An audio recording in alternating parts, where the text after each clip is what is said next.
I am Michele Catanzaro. I have a PhD in physics, and I'm a freelance science journalist. First of all, I would like to thank EuroScientist and the Marie Curie Alumni Association for organizing this event. Last year, we already organized one webinar called One European Union, One Science, Overcoming EU Countries' Inequality in Science, and it was a great success. So this year, we decided to repeat the format, and we will do a series of 4 events to which everybody is already invited. And I already announced you that the following webinar will be in May, and it will deal with the scientific advice and in general how scientists can make their expertise count in policy making. However, the subject of the current event is what we could call refugee science somehow. The obvious occasion for this event is the devastation that is in fact happening in Syria and other countries in the region, and as a result, the forced migration, which is having a massive impact in higher education in those countries and abroad. Apparently, according to last year's data, there are as many as 2,000 university professionals in the refugee population or the asylum seeker population, and 100,000 university students. The situation, in fact, is just the acute version of a broader problem, the problem, let's say, of refugee science, which is affecting scholars from many parts of the world, like Africa and other parts. In general, when human rights are violated, academic freedom is one of the first victims.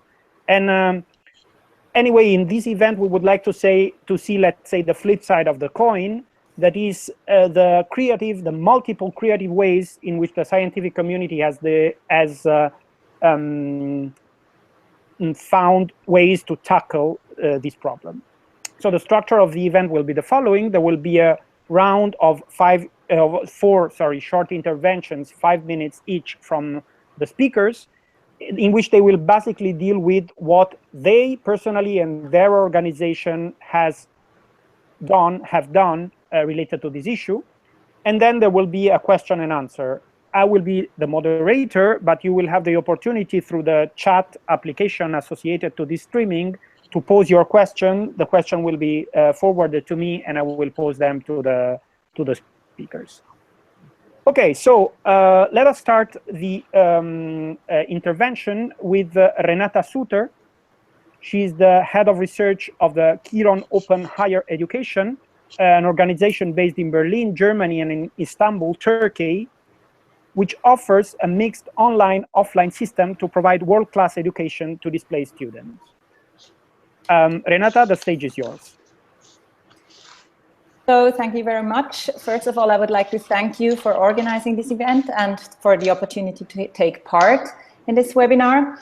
I would like to talk about Kiron Open Higher Education, the organization I work for, and how it tries to tackle the problem. So, as you probably all know, access to higher education is essential for integration and self-determination. However, especially refugees have to face many obstacles when accessing higher education, such as, for instance, costs, legal barriers, college capacities, or the language. For instance, on a bachelor level in Germany, B2 or C1 is required, which is very challenging.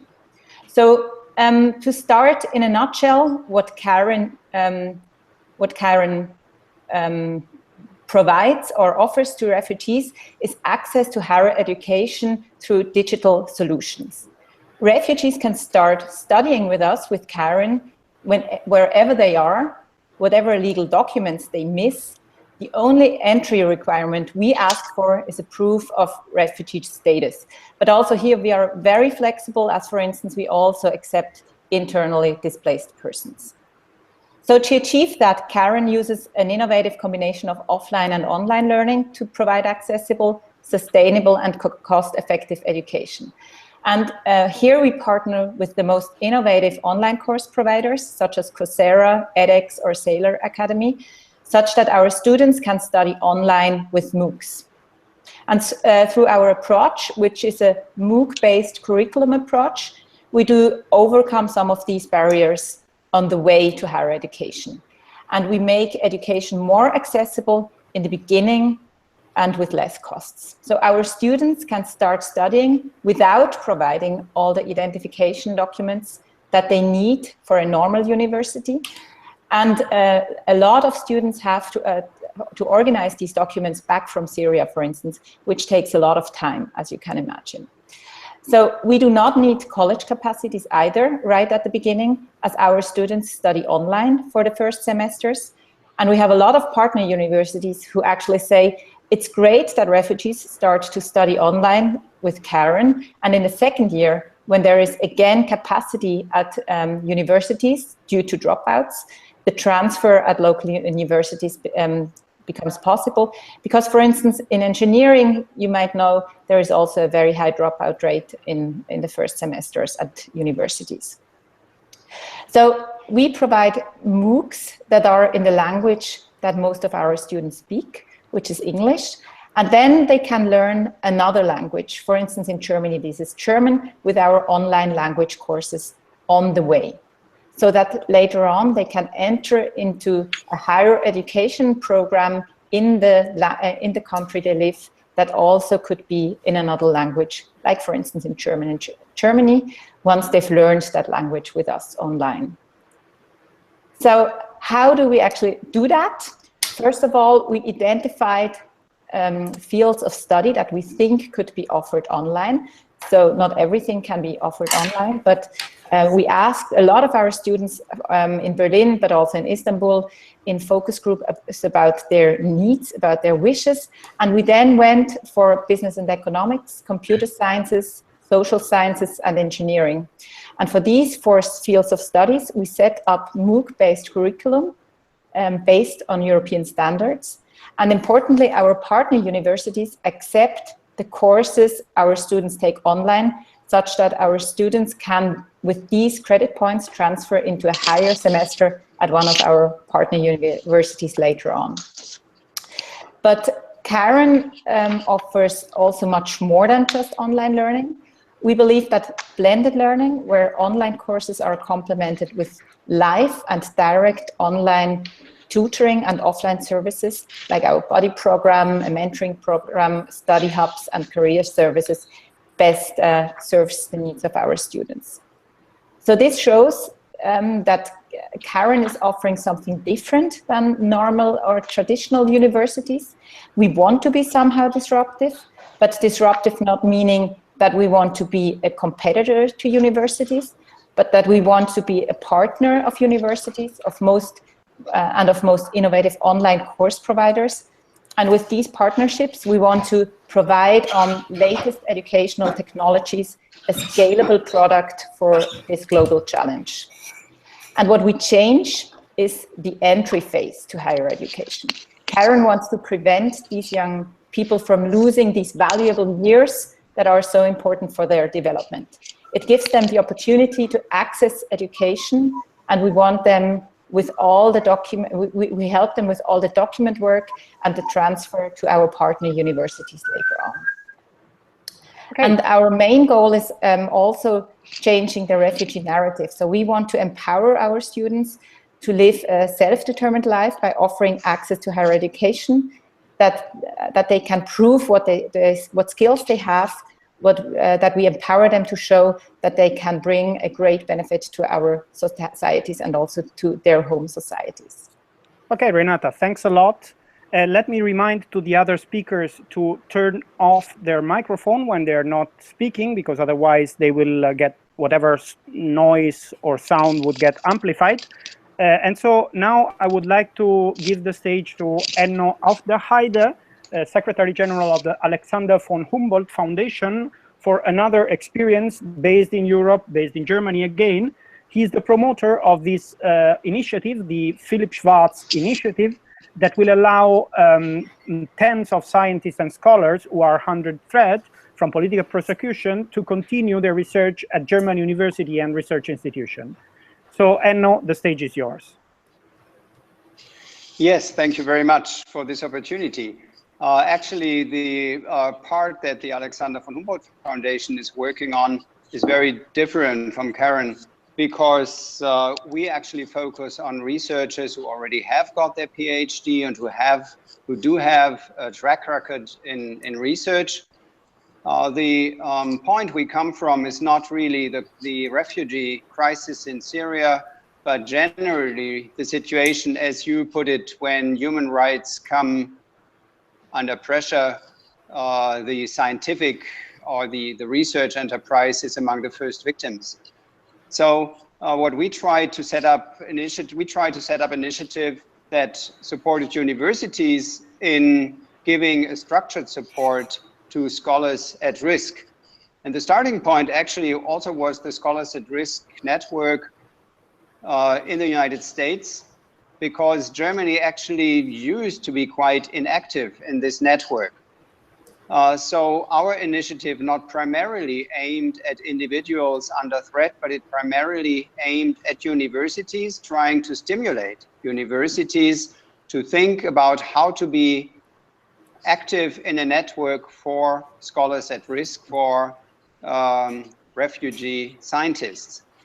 It has been kind of difficult to raise sufficient funds for initiative, but with the refugee crisis, of course, the awareness in the German public became much stronger for this problem.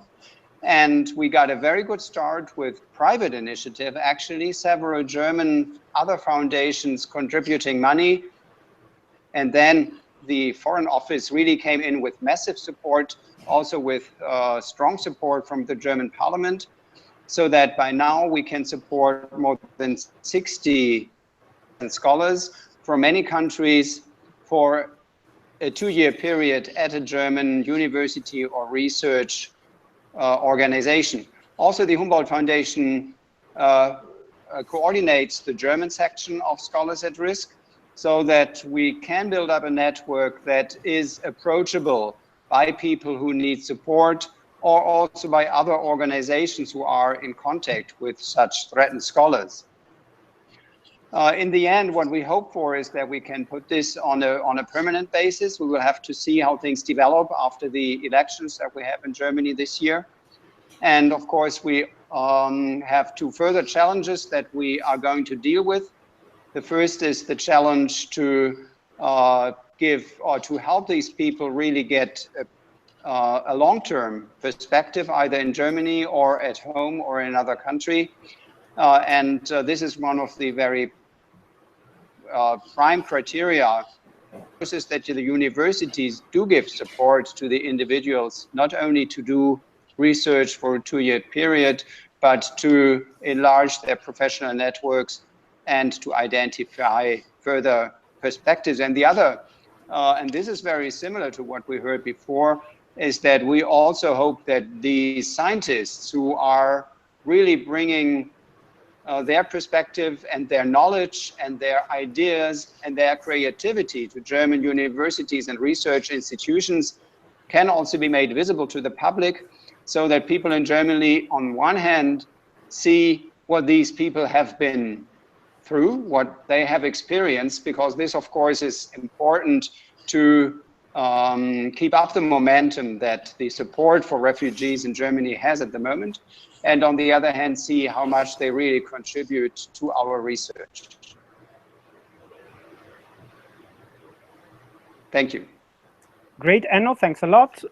Can you hear me? Great, thanks a lot, Yes, Enno. I can hear you, thank you. Yes. Okay, great. Let me tell you that at the moment we are more than 70 people following the webinar, so great success. And let me also remind everybody that at the end we will put online the whole recording of the event for people that want to come, listen to it again or watch it again and maybe get inspired. But stay with us, because we will go on with 2 other very interesting examples from the US now. And at the end, there will be plenty of opportunity to discuss and hopefully to get inspirations from these very interesting speakers, maybe to multiply these initiatives. Okay, so next speaker is Rose Anderson, which is the Acting Director of Protection Services of Scholars at Risk, the organization that Enno was mentioning. It's an organization that is helping scholars exposed to violation of human and academic rights, which is headquarters in New York in the US. So Rose, it's your turn. Hello, thank you. And first, I'd like to just thank the MCAA for convening this webinar and for taking on this important question, and for all of my fellow speakers today. It's a pleasure to be here. So first to start, Scholars at Risk, we're based in the United States, but we're really a global network of over 400 universities in 34 countries dedicated to promoting academic freedom and protecting threatened scholars.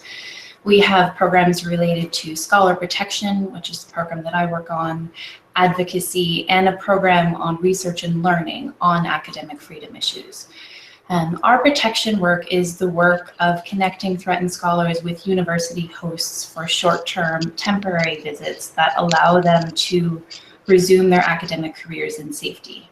Many of the scholars that come our way, and scientists have made up about 20% of these scholars over the past several years, are threatened due to who they are, what they do, or due to situations and conflict that they're fleeing.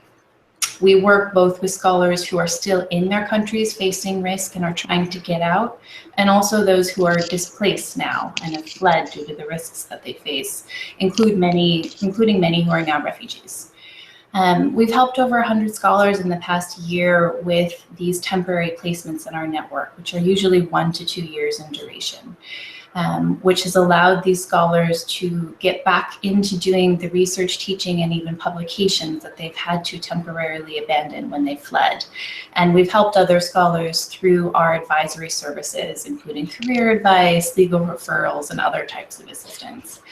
One thing that's become very apparent to us in our work with displaced and refugee scholars who are now in a new country outside their academic networks and professional contacts is that finding a foothold for their journey back into academia and back into the lab and the classroom can be an incredible challenge following this type of career disruption. And we've also found that just finding a position doesn't solve their dilemma long-term, as SAR and other such refuge positions are temporary in nature. And once these end, though SAR often arranges and supports follow-up placements for scholars, these scholars and scientists are looking for more permanent career options and might be looking to, in fact, completely rebuild their careers in a new country if they feel that a return home is not likely in the next several years. So, following this, we see a clear need for more capacity building for refugee academics and more support by universities for the professional development of these scholars that will help equip them for the academic job market in their new country.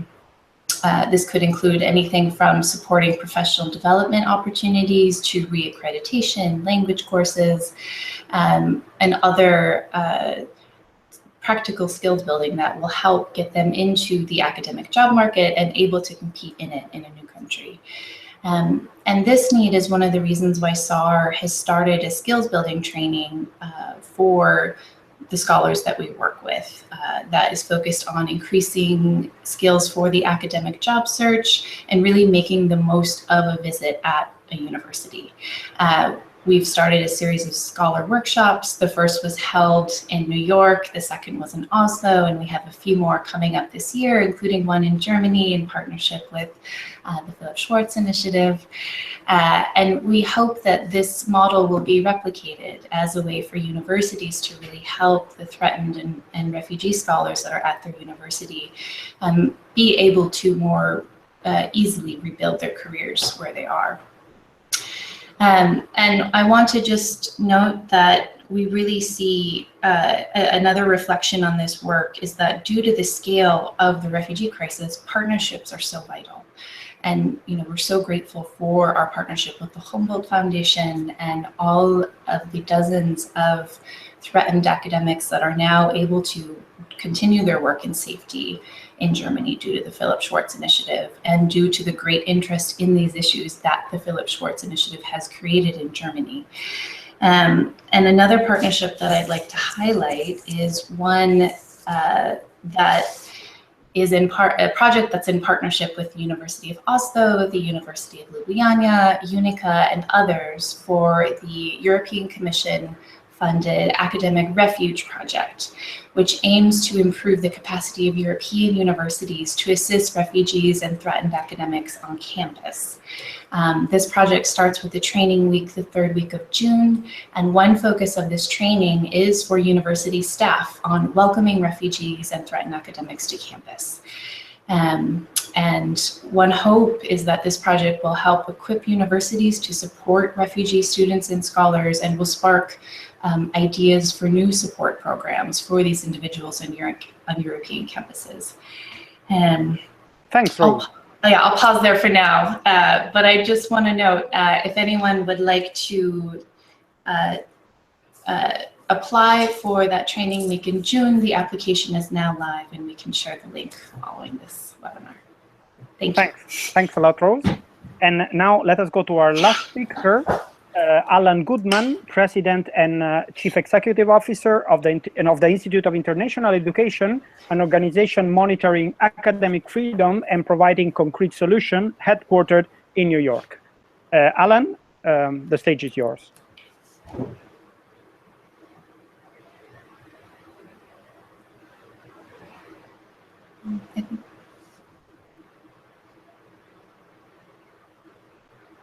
I'm afraid the microphone, you have to turn on your microphone, Alan. We couldn't hear the beginning of your speech. Okay, now it should work. I hope the microphone is on. It's great to be on the panel. It's great to see Anno again, and Rose, of course, and to meet Grenada. We're headquartered across from the United Nations, but if President Kennedy were alive today and speaking in Berlin, I think he would be very tempted to begin his speech by saying thank you, and saying it in proper German. All Americans are grateful to what the German Federal Republic has done to welcome refugees, welcome scientists and students and scholars in this unprecedented time of crisis and need. And the numbers and scale that all of us face are really unprecedented. 70 years ago, the first president of the Institute published a book called The Rescue of Science and Learning. And he was reflecting there on our rescue work, starting with the Bolshevik Revolution, the Spanish Civil War, World War II, the beginning of the Cold War. And you probably could read the book today thinking you're in a time warp, because the experience of rescuing scientists, of rescuing students in the science, of rescuing people in the humanities has not changed very much. The challenges we faced then are the challenges we face now. What has changed is the scale. During those periods of crisis, maybe enrollment in higher education was at 3 to 5% of the adult age cohort that was eligible to go to university. The professoriate was very small compared to the population at large. Today, just dealing with Syria alone, 25% of 18 to 24-year-old Syrians who have fled, 25%, nearly 200,000, were in higher education and had their higher education interrupted. At the Scholar Rescue Fund, we've now made nearly 1,000 grants to professors from all disciplines, 2/3 of which are in the fields of medicine and science. So for the first time, really, in our higher ed history, this is a higher ed challenge. It's a challenge for every institution that can open their doors to take a student or a scholar or both. And that really is my message today. All of us have got to try to save one scholar, to save one student, and to save many more if we can, and reconnect them to their research and reconnect them to their classes.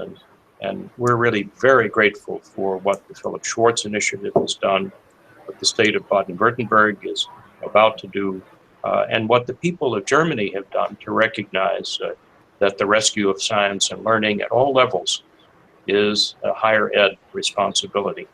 Thank you very much.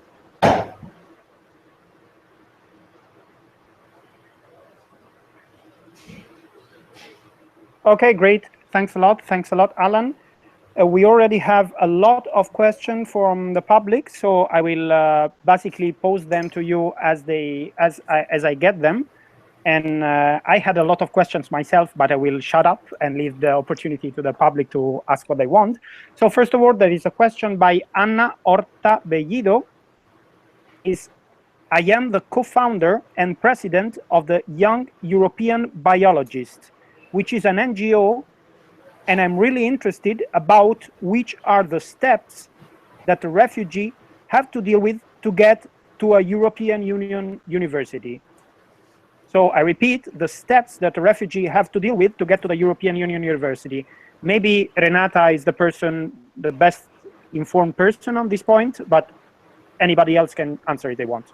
Remember to, maybe we can all turn on our microphones now so that everybody can talk naturally and enter in the flow if they want. So please.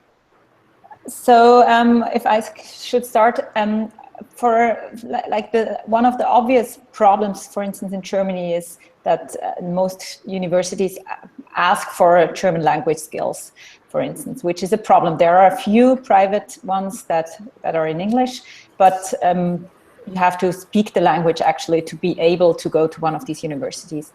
Then, of course, the documents. They need documents, and lots of our students, for instance, they don't have these documents. There are ways around that. There are tests to prove that you are able, or that you have the knowledge to study at a university, but you also have to get those things, and lots of people are not informed about these steps. Then there are the capacity problems of universities. That's what we tried to find a solution to. For a lot of German students even, it's hard to get into the subject they want to get into because there is just a lot of demand.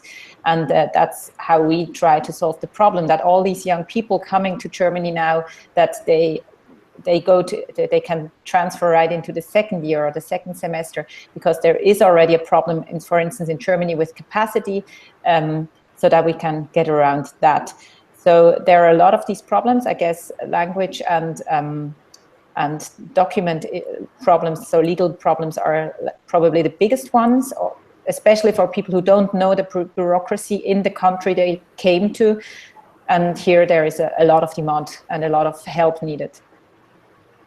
Okay, any other comments from the other panelists? Otherwise, we go to the next remark.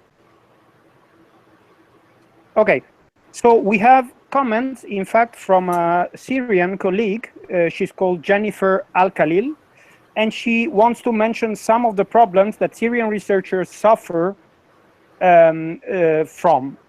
First of all, researchers who are in Syria, besides typical war issues like safety and electricity, face the problem of not having access to any international journal, so they can't follow the updates on research. And a second remark she makes is English courses prices is very high in Syria, so that the TOEFL-IELTS exam, for the TOEFL-IELTS exam, it would be nice if scholarship could be accepted through a Skype interview, I understand. I mean, maybe she's asking whether the exam can be done through the Skype interview.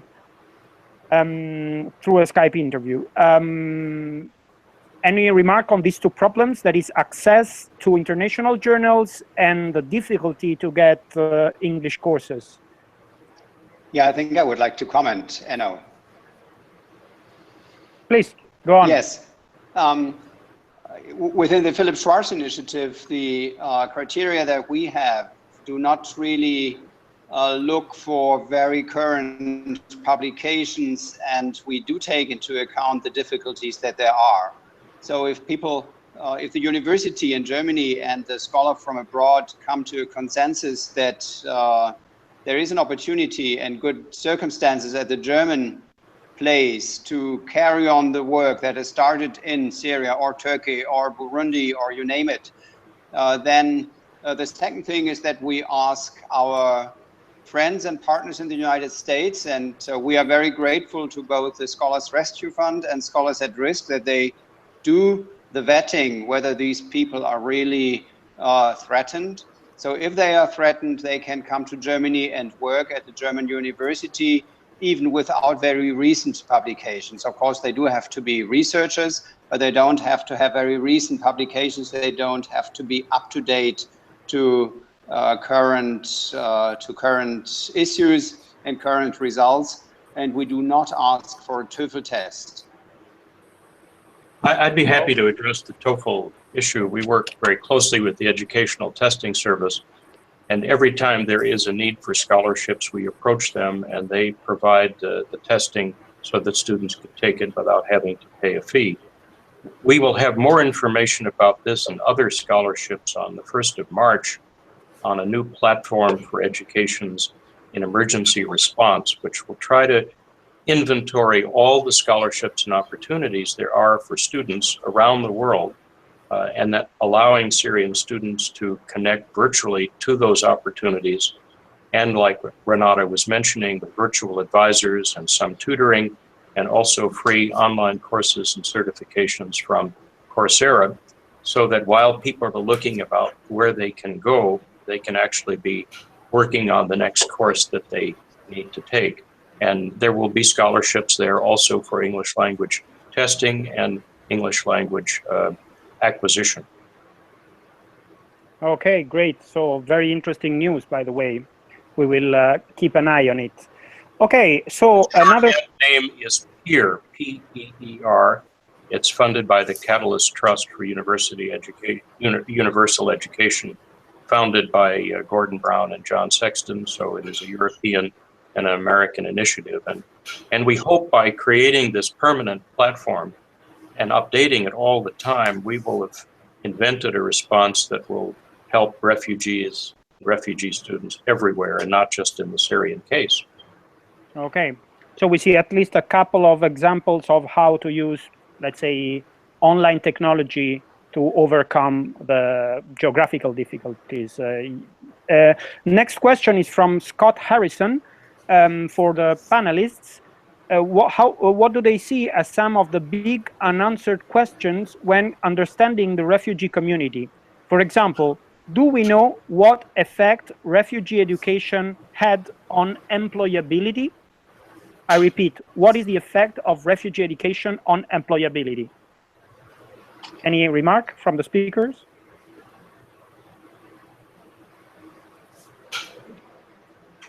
Maybe some of you have figures on how facilitating access of refugees to higher education has had an impact on their job evolution, let's say, on the evolution of their employability.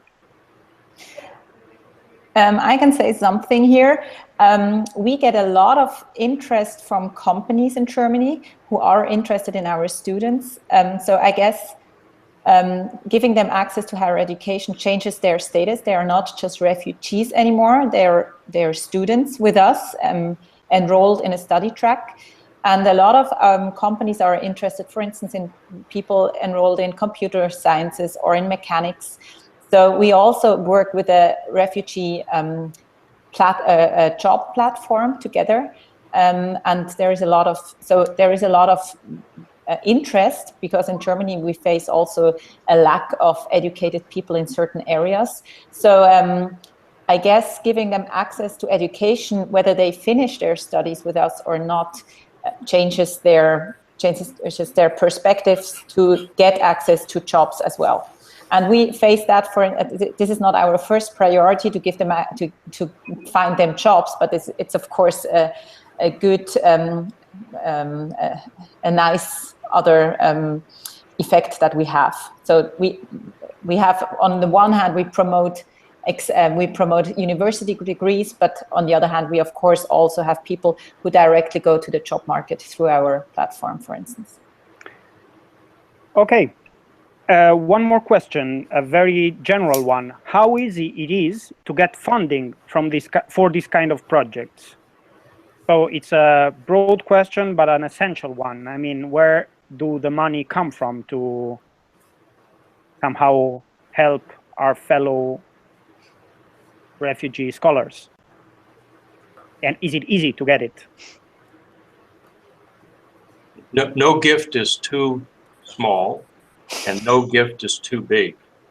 But the higher ed communities around the world have really responded to this as a higher ed crisis and challenge. And whether it's helping a single family or a group of students or an individual scientist or a project, we're very encouraged by the diversity of resources, governments, foundations, individuals, faculties, individual faculty members that are stepping up to help. And it's going to take all of those sources, because the scale of this crisis and the scale of people that we need to help is really unprecedented. Okay, maybe Enno, do you have any remark on how easy it was to set up the Philip Schwartz initiative and how you got funding? Yeah, well, the funding we got initially was from private sources, but the size and the endurance and sustainability of the initiative is dependent on public money. And we currently have a budget of roughly 12 million euros. And 10% of that are from private and 90% from public sources. Now, is it easy or not? This is of course difficult to answer, because well, how to get people who are under threat in contact with institutions in Germany? How do we learn about their need to be supported? But of those applications that reached us, we were able to fund a substantial amount, almost half of them we were able to fund. So that seems a reasonable chance. But of course, we know that there are many more people out there in the world who would need support, but who have not been able so far to link up with our initiative. Okay. Maybe Rose, since you have such a long experience in setting up very different kind of initiatives, is there any advice you would give, not only in financial terms, but in general, of what could people do? Sure. To an individual researcher or institutions, departments?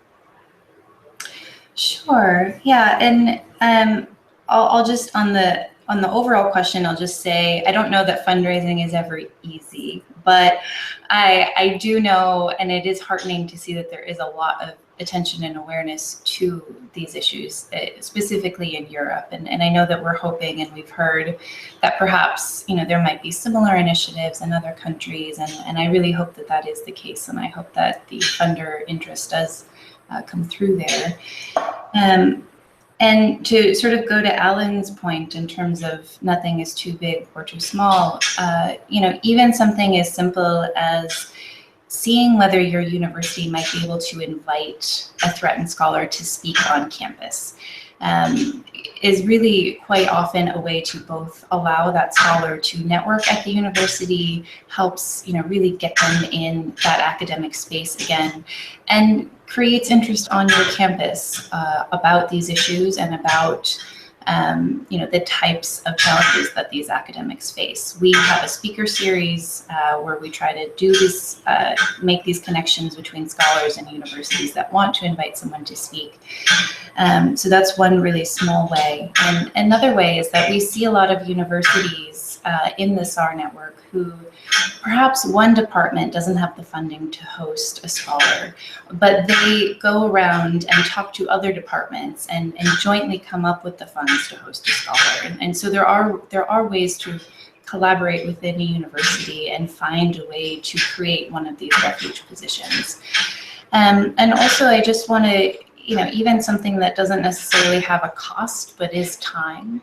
And, the idea of mentorship within the scientific community. For example, if science scholars are willing to, for example, review the CVs of refugee scientists and help them, articulate their resume in a way that speaks to the academic job market that they're now in. That's a very small way to help, but it would make a great impact to that individual. Yeah, I think there is a noise in the background. I don't know whether any of you is making noise or whatever. But anyway, I think Rose's answer is the answer, in fact, to a question also posed by Melissa Navarro, who asked what can we do as PhD Marie Curie fellows, which activities we can participate or be actively part of. She said, I'm based in Heidelberg University and would like to get involved if possible. I think Rose has given quite a set of remarkable actions that could be carried out. There is another question by Jennifer Al-Khalil, the Syrian scholar that is following us, and she says, is there any scholarship specially designed for Syrian researchers to do postdoc in Europe? Are you aware of anything like this? Any of you? Well, I think to the extent we have found that type of a scholarship, it'll be on the peer platform. So starting on the 1st of March, it'd be a place she could go and immediately inquire and see if there's something like that. Okay, so Jennifer, have a look at the peer platform. And then there is a question for Renata by Morteza Charkabi. She says, do you admit any PhD or postdoc with a really relevant research proposal on this topic? Could you please talk a little about this? What are the collaborative opportunities at your institution? Thanks. So yeah, so we get a lot of questions about that actually, but we are a very young institution, so we exist for 1 year, a bit more. We try, especially with refugees, we try to help them publish as much as we can. So if refugee students, PhD students want to do something with us, we try to help them with publishing as much as we can, support them. We also are of course very willing to work with them if they want to do something with us on Kiron, for instance, or on something that we offer. We will also set up a network to support all these students, because we get a lot of these questions. A network where we try to connect them to people in Berlin, to people working in the fields of migration studies, of digitalization, and somehow do exactly what all these other beautiful initiatives are doing as well, help them to connect to the community again. So please feel free to approach me as well if you would like to get in contact if you have a question, and I try to help you as much as I can. Okay, question from Francisco Vega. Renata and others mentioned about partner universities which offer opportunities for scholars in need. How many and what is the response of the university? What is the process of engaging them? And he also asks, are there mentorship programs in place at the European level? So the question is basically, what is the process of engaging university and how many are reacting to this proposal of engagement, and whether there are mentorship programs in place at the European level? Should I answer, or does anyone else want to? Maybe go ahead. Yes, please go. So for us, we work on a bachelor level. So we started with just the bachelor studies, and here we work with universities that. So our partner universities are actually the universities that say that they accept the work that our students have done online, so that the students can take these credit points and transfer with those in a higher semester at one of our partner universities. So at the moment, I think we have 27. This number actually grows almost every week, not only in Germany, but also in Jordan, in Italy, in France, in Turkey. So we have a lot of, we don't only have students in Germany, but internationally, and we try to have partner universities in all the countries where we have a lot of a large student base. So our partner universities are those universities that accept or that agreed to work with us to help our students to transfer, to help our students also if they don't have all the documents to transfer there, if they actually provide all the knowledge they need for university studies. So that's what we call partner universities. And Rose, maybe since you have so many universities in your network, what is the process of getting them involved? Do they approach you? Do you approach them? Well, in terms of joining the SAR network, universities do generally approach us, or they attend one of our events or hear through us through one of our partnerships. I just want to mention, though, in relation to the mentorship program, so I do think that there are refugee mentorship and student welcome programs at the university level throughout Europe. I know in particular, Free University Berlin has a special refugee welcome program, and I believe there is a mentorship component to that as well. And I know that they have taken in many refugee students in Germany. So that would be one place to look. And I believe that this is also being replicated on at the university level in other countries as well. I haven't heard of a large number of them, though. Okay.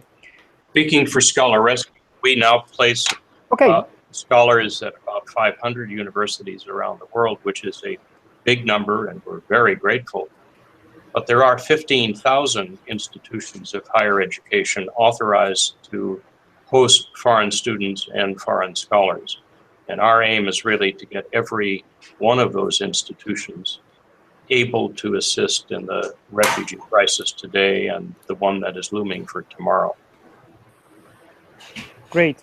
Okay. Well, looking at the please go on. I think looking at the German higher education landscape, I would say there's none of the German. Can you hear me? Yeah. Please. No. Yes, please go on. Oh, okay. Looking at the German higher education landscape, it seems to me that almost no German university is inactive in this issue. There are many student initiatives of supporting refugee students in their daily life and in their integration into the student community.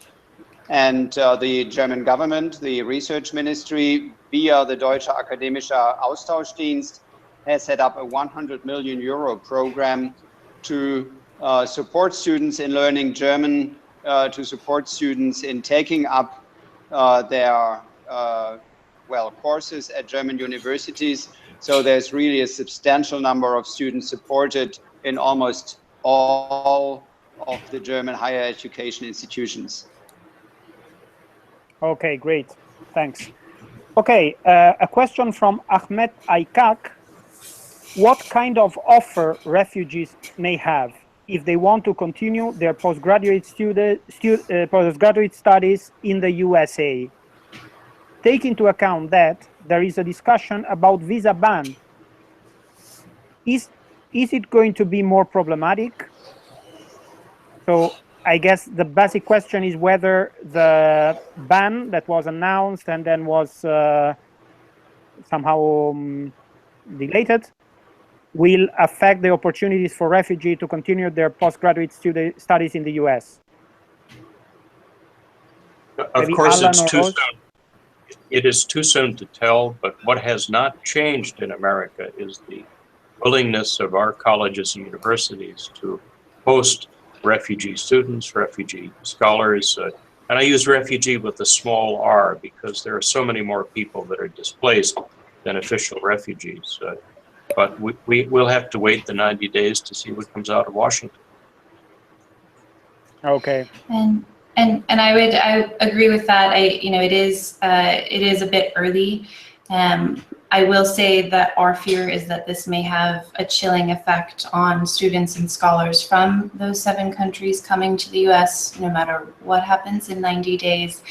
But I think what is heartening and what we've seen from our network and just in the higher ed sector, both in the US but also internationally, is just pushback against this type of idea. In that it limits academic exchange, which is so important to education and academic freedom. So that is heartening to see, and of course we hope that any impact this has is limited. Okay. There is a question from Andreina Larea.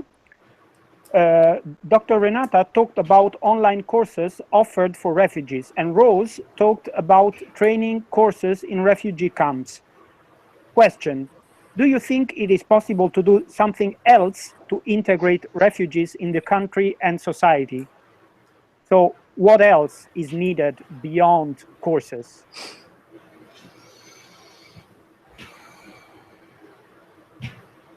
Renata and Rose, you were mentioned in the question. Yeah. I think a lot more is needed, but maybe you have maybe something related to employment and yeah. Sure, I'll start. So what I'll say is that, you know, of course, the scale of the need is so high that so much more needs to be done than the incredible initiatives that are in existence at this moment. And I think some of those steps can be small. You know, for example, if a university takes up a dedicated refugee employment program, or takes the step that's as small as listing on a job posting that refugees are welcome to apply for this job. I think that is a small way to indicate that there are possible doors open to those refugees that are looking for employment and in relation to the higher ed sector. And I think beyond that is looking to just the ways that individuals and campuses and departments can take action and can get involved in either, you know, supporting refugees in their community or finding a way to invite someone to campus, whether that's for a short-term visit or whether that's for something on a longer basis. Okay. Okay, one more question from Sabine Louet.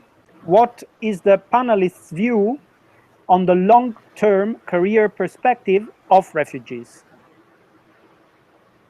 So what will happen to these people in the long run, in terms of career, of course? Any remark? Yes, I think I would like to make a remark because, of course, we have discussed this a lot in the framework of the Philip Schwartz initiative. And I think that looking at the job market in research in Germany, it will be hard for very many of those scholars and scientists to integrate into the research job market or to become a professor at a German university. The permanent jobs at German universities are usually at the professorship level. But this doesn't mean that there would not be challenging and interesting jobs. And we do see that there is interest in the skills that these people bring. They have special language skills, they have special cultural skills, and Germany is a very export-oriented country. So our private sector does need a lot of people who do speak Arabic, who can actually interact with people from Middle Eastern countries or from Turkey or from Central Asia. So I think there is a perspective, but very often it is not in the academic sector. Okay. Okay, one question from Gianmarco Nalin. What are your major investors in terms of institutions? So who is spending more on this issue of helping refugee scientists based on your experience? Maybe Alan and Rose, who are the larger organizations, can tell us something. What are the main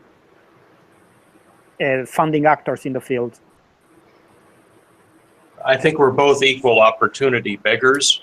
So we've approached the foundation, governments, and I'm really very positively struck at how many foundations, how many governments, how many universities, how many faculties are contributing. And there are many ways to contribute. What none of us have is what we had in the 1930s, which is a Nansen Fund that was civil society's response to the refugee crisis and displaced people after World War II. We're going to need that again. Yes, even though maybe I can make a very brief or simply tell a brief story that was very moving. Even though we mainly depend on public money, which is the usual case in Germany, after we had launched the Philip Schwartz initiative, my secretary came into my office and she handed over to me a check over $10,000 US. And this actually came from a person whose family had been rescued by Philip Schwartz. We must not forget that Philip Schwartz was German and he was forced to leave the country because of his Jewish faith. In Turkey, actually, He became a professor in Turkey, then later on a professor in the United States.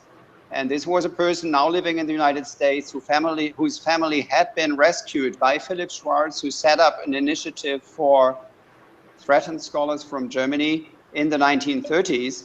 And I think this shows how important private initiative is.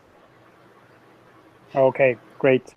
Okay, I think we need to close, unfortunately, this very interesting debate.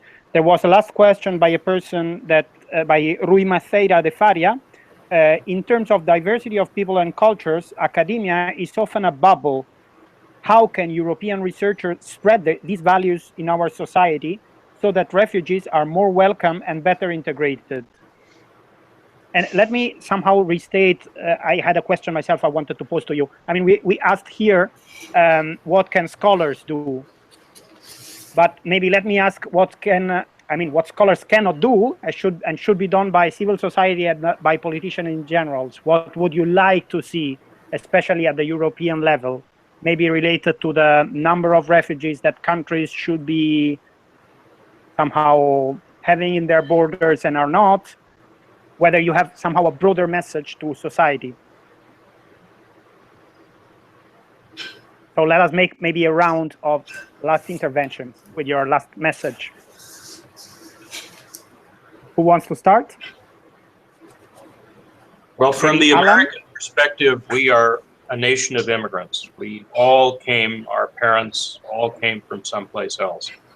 And being open to immigrants and being open to refugees immeasurably improved our society.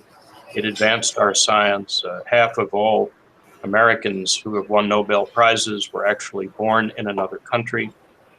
So this is, yes, a crisis of a huge scale, but it's also an opportunity for countries that want to continue to recognize the role that immigrants and refugees play in all of our societies.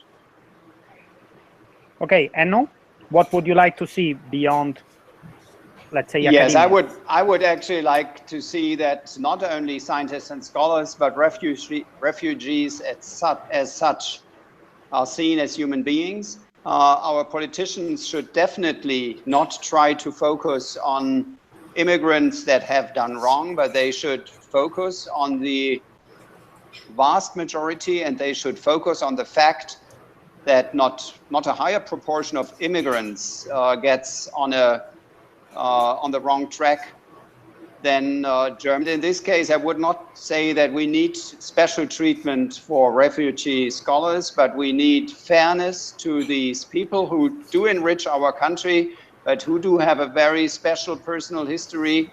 And each one of us who would be in a similar situation would be grateful for help. And I think that our politicians should not focus on those who have done wrong. Okay, Renata? Yeah, after we heard about politicians, I think also civil society can do a lot here. There are so many great initiatives at all the universities, but also other initiatives like Start with a Friend, like all the buddy programs at universities that we have as well, where people really can change lives in a one-on-one contact, can help people to deal with all the problems they face in the new country, with all the issues, with providing their network for these people that came to find jobs, to find friends, to find to learn the language. So I think also for me, this is one of the most eye-opening things that I have, my buddy, that I talk to him, that I see his problems, like very concrete problems, and I also see what he has to offer and what great people these are and what we can learn from them as well, how they overcome the struggles. So I think this is something that society can do much more. Thanks. And then Rose, your last word. Sure. Well, I think we've talked about so many ways that academics and scholars can help, and I think when it comes to civil society, just encouraging them to continue doing the incredible lobbying that's already taking place against the anti-immigrant bias that is present in the United States and elsewhere, And encouraging the higher education community to push back against that too, because limiting academic exchange and the free flow of ideas, at the end of the day, it hurts everyone. So this is an issue that we should all care about and we should all get involved in. Great. So thanks a lot. Thanks to the speakers. Thanks to the people in the audience. Let me tell you that for those who would like to follow up with the Marie Curie Alumni Association about topics related to science for refugees, you can write to the following email: wgpolicy@gmail.com. I repeat it: wgpolicy@gmail.com. And I hope many of you will come out from this webinar with a desire to make an impact on this issue, and we have seen that there are many, many opportunities and many, many ideas you could take and put in practice. And see you in May, where we will have another webinar now devoted to scientific advice. As you know, Europe is setting up its scientific advice structure, and in general, to the issue of how scientists can make their expertise heard in the public arena and by politicians, which in a time of post-truth and alternative facts is definitely a very important issue. Okay, thanks to everybody. Bye-bye. Bye-bye. Thank you.